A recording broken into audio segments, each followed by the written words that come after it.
He carried himself with the confidence of someone who owned not just his world, but perhaps the worlds of everyone around him. His sharp suit and gold-rimmed glasses reflected a life of opulence. Yet, as he glanced at the menu, his movements were slow, almost hesitant. Opposite him sat Marissa, his much younger wife, a woman who seemed plucked straight out of a magazine cover. Her jet-black hair framed a face that was impossibly polished, her bright red lipstick carefully applied. Every inch of her screamed elegance, but her smile didn't quite reach her eyes.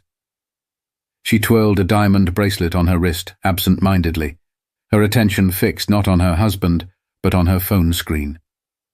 Nearby, a boy lingered just beyond the patio fence.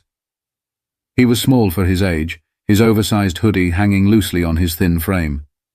His dark eyes darted from table to table, scanning plates and pockets, looking for an opportunity. His name was Malik. Though no one in the cafe knew him, his face was familiar on this street, a kid with nowhere to go, always on the outskirts of conversations and the edges of concern. Bernard glanced at his watch. "You're distracted again," he said, his voice calm but pointed. Marissa looked up and smiled, though there was no warmth in it. "I'm right here," she replied sweetly, reaching across the table to place her hand on his. "You know how much I enjoy these lunches." Malik's stomach growled. He moved closer, his footsteps almost silent as he leaned against the patio railing. His eyes landed on Bernard's table. It was the kind of meal he hadn't seen up close in months, a pristine white bowl of soup, flanked by fresh bread and a glass of sparkling water. But then, something unusual happened. As Bernard adjusted his glasses and picked up his phone, Marissa's hand slipped into her designer handbag. Malik saw her fingers close around a small vial. She twisted it open with a casual flick, tilting her hand ever so slightly over the steaming bowl. The liquid blended with the soup in an instant, disappearing like it had never been there. Malik's breath caught. He froze, watching her stir the soup with the spoon, her expression unchanged. Then she leaned closer to Bernard, her voice low but just audible enough. "After all the trouble I've gone through, you won't ruin this now." The boy blinked, unsure of what he had just witnessed. Was this real?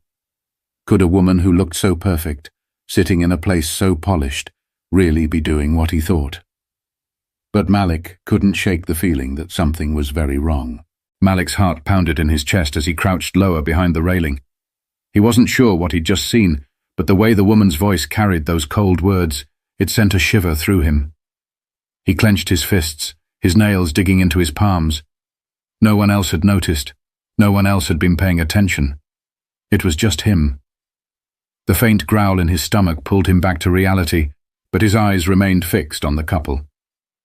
Bernard looked tired, distracted, his spoon hovering over the bowl as he checked his phone. Marissa was all charm and poise again, her smile bright, her hand resting on her chin as if she hadn't just whispered something chilling moments ago. Malik could feel the weight of the decision pressing down on him. His instincts screamed to walk away.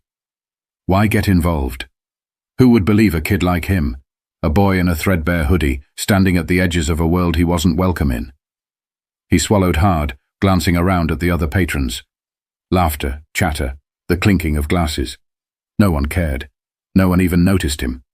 But his gaze returned to Bernard's spoon, now dipping into the soup. Malik felt his chest tighten. It wasn't just his imagination. He had seen her pour something into it. He knew what would happen if the old man took a bite. His thoughts raced. He didn't know this man, but that didn't matter. Wrong was wrong. The moment stretched endlessly, and then, without thinking, Malik pushed himself off the railing and marched straight to the table. His legs felt like lead, but his feet didn't stop. His voice cracked as he shouted, "Don't eat that!" Heads turned. Conversation stopped mid-sentence. The clatter of a dropped fork echoed across the cafe. Bernard froze, his spoon inches from his lips, his wide eyes locking onto the boy. Marissa whipped her head around, her expression hardening. "What did you just say?" she demanded, her voice sharp enough to cut through glass. Malik didn't falter. His voice was shaky but loud enough for everyone to hear. "She put something in your food. I saw her. Don't eat it." Gasps rippled through the cafe as every patron turned toward the scene. The silence that followed was suffocating. Malik stood his ground, his chest heaving as adrenaline coursed through him. Bernard blinked, glancing between the boy and his wife. "What is he talking about, Marissa?" His tone was calm, but his hand trembled as he set the spoon down on the table. Marissa's composure snapped like a rubber band stretched too thin. She shot to her feet, her chair scraping loudly against the stone floor. "You little liar!" she hissed, her voice dripping with venom. "How dare you accuse me of something so vile? Who even let you in here?" The words stung, but Malik didn't back down. His eyes remained locked on Bernard's, desperate to make him see the truth. "I saw her. She poured something into your soup when you weren't looking," he said, his voice steadying as he spoke. "You can smell it if you don't believe me." Bernard's face paled as he turned toward his wife, his eyes narrowing. "Marissa, what's going on?" he asked, his voice quiet but firm. She scoffed, waving a dismissive hand. "He's just trying to cause trouble. Look at him. He probably just wants money or food." She spat the words out like they were poison themselves, her gaze flicking to Malik with open disdain. But the boy didn't waver. He stepped closer to the table, his fists clenched. "I'm not lying," he said firmly, his voice rising. "She doesn't want you to know, but I saw everything." Bernard's hand lingered over the bowl, torn between disbelief and the gnawing doubt creeping into his mind. But something in the boy's tone made him hesitate. The air around the table seemed to thicken, the once lively cafe now eerily silent. All eyes were locked on the unfolding drama, their meals forgotten. Bernard leaned back slightly in his chair, studying the boy with a scrutinizing gaze. His face bore the marks of a man used to people playing games with him, trying to take advantage of his wealth. But this was different. The boy didn't flinch, didn't look away. "Malik, is it?" Bernard asked, his voice steady, though a trace of suspicion lingered. The boy nodded. "Yes, I'm telling the truth. Please, don't eat it," he said, his voice soft but insistent. Marissa let out a harsh laugh, crossing her arms as she stared Malik down. "This is absurd," she snapped, her tone icy. "He's just some street kid looking for attention." "Are you really going to entertain this nonsense, Bernard?" But Bernard didn't answer her. Instead, he picked up the spoon again, this time holding it closer to his face. His hand trembled slightly, not from fear, but from the quiet storm brewing within him. "Marissa," he said slowly, his eyes meeting hers. "You heard him. What exactly is going on here?" Marissa's mask of poise cracked further, her lips pressing into a thin line. "I can't believe you're even asking me that. It's insulting." She turned to the growing crowd, her voice rising. "He's lying. Look at him. He probably doesn't even know who you are. Why would you trust him over me?" The weight of her words hung in the air, but they didn't have the effect she'd hoped for. The crowd was murmuring now, their eyes darting between the three of them. Whispers floated through the air. Did she really do it? Look at her. She seems nervous.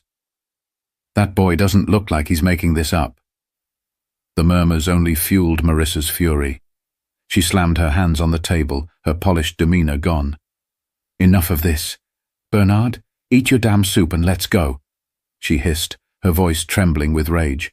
But Malik wasn't backing down. He took another step forward, his fists clenched tightly. "If you won't believe me, then call someone to test it," he said, his voice rising with urgency. "You're rich. You've got lawyers, doctors, people who can figure it out. But don't eat it. If you do, you'll regret it." Bernard's jaw tightened as he turned back to the bowl. The spoon was still in his hand, but he didn't lift it to his lips.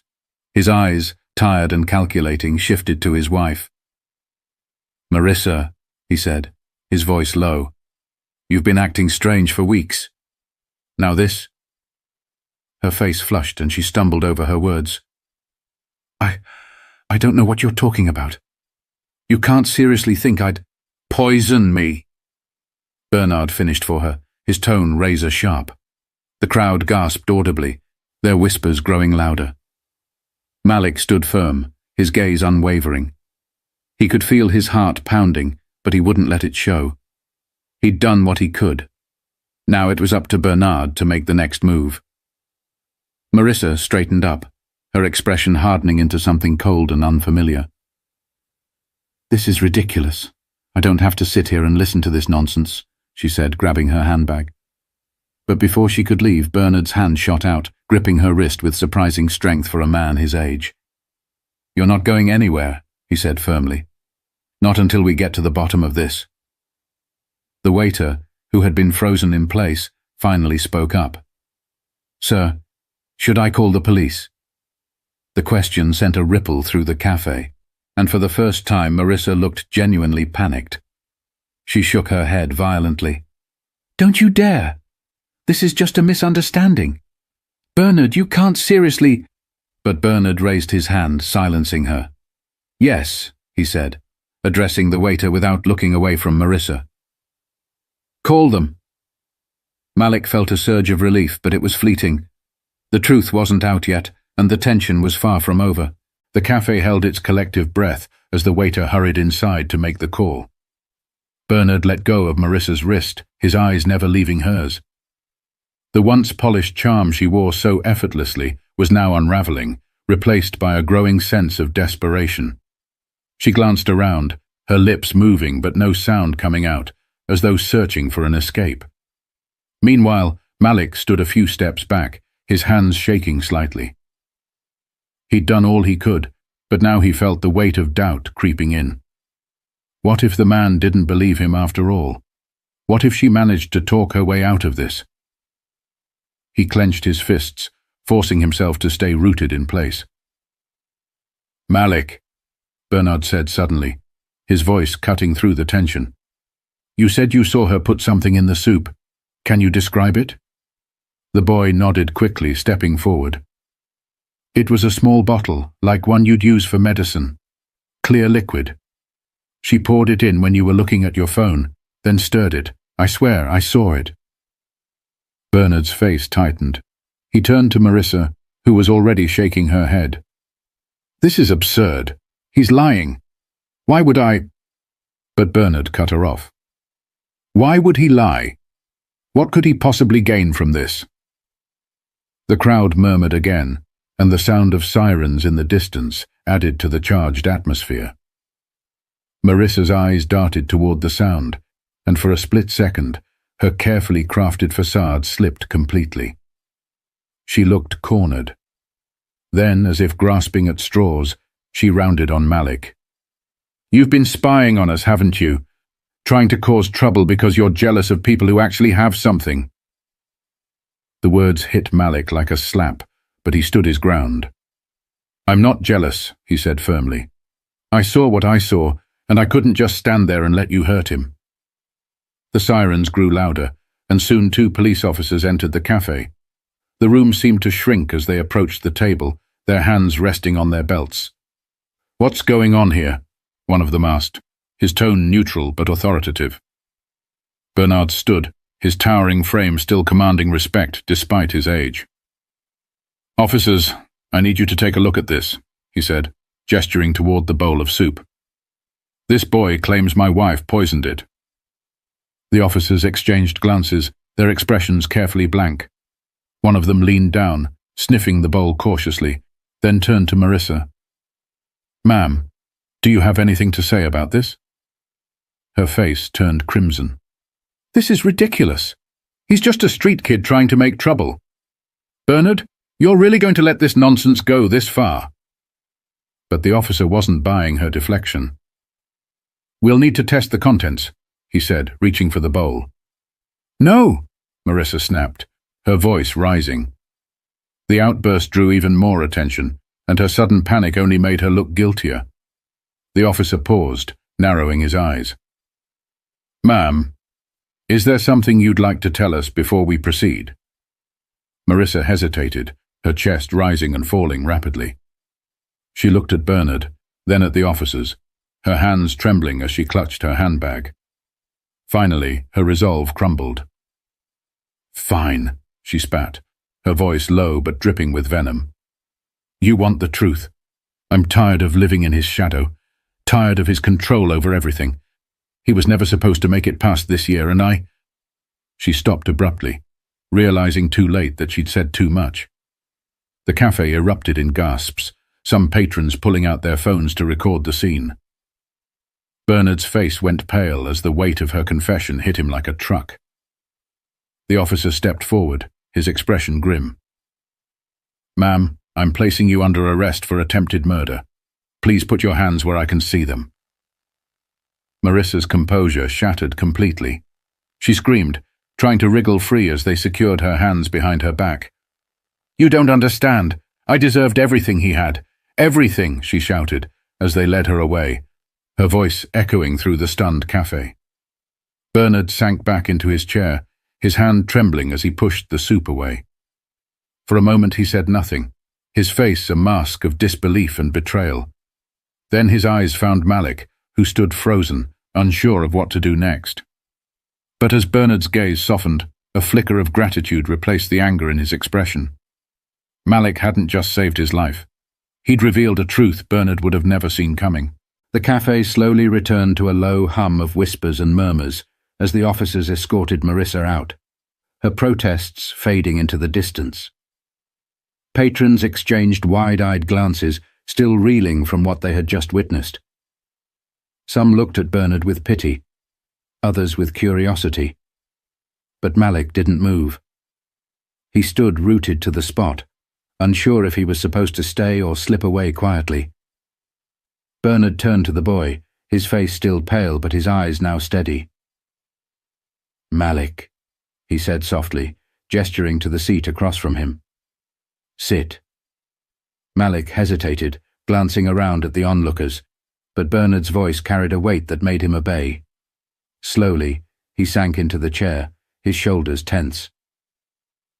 "You saved my life," Bernard said, his voice low but firm. "I don't know how I can ever repay you." Malik fidgeted, his hands gripping the edge of the table. I couldn't let it happen," he said quietly. "I couldn't just watch and say nothing." Bernard nodded, his gaze distant for a moment as if replaying the entire ordeal in his mind. "Most people would have," he said after a pause. "They would have turned the other way, pretended they didn't see. But you didn't. That took courage, boy." Malik shrugged, his voice barely above a whisper. "I guess. I don't like seeing people get hurt. That's all." Bernard leaned back, studying the boy. For the first time he seemed to really see him, not just as a scrappy kid on the streets, but as someone with a story, a soul. "How long have you been out here?" The question caught Malik off guard. He looked away, his voice tinged with embarrassment. "A while." Bernard frowned but didn't press. Instead, he reached into his pocket and pulled out a sleek black phone. "Wait here," he said, standing and stepping aside to make a call. Malik watched him, unsure of what to do. His heart pounded with anxiety. Was he in trouble now? Was Bernard going to call someone to have him removed? But when Bernard returned, his expression was calm, almost kind.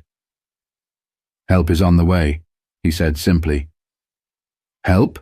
Malik asked, his brow furrowing. Bernard nodded. "I called someone I trust. They'll make sure you have a place to sleep tonight, somewhere safe. And if you'll let me, I'd like to do more than that." The boy's eyes widened. "You don't have to do that," he said quickly, his voice defensive. "I didn't do this for money or anything." Bernard smiled faintly. "I know. That's why I want to help. You did something most people wouldn't have. And trust me, Malik, if the world had more people like you, it would be a much better place." For the first time in a long while, Malik felt a warmth he couldn't quite describe. He looked down, unsure of what to say. The cafe patrons began to disperse, but the weight of what had happened lingered in the air. Bernard picked up his glass of water, taking a long sip before speaking again. "Sometimes, life gives us the chance to change someone else's story," he said, his voice thoughtful. "You changed mine today, Malik. And maybe, just maybe, I can help change yours." The boy glanced up at him, his dark eyes glistening with something he hadn't allowed himself to feel in years: hope. As the two sat in silence, the sun continued its arc across the sky, casting long shadows across the cafe. The lesson wasn't lost on anyone who had witnessed the event. Courage doesn't always wear a suit, and kindness doesn't always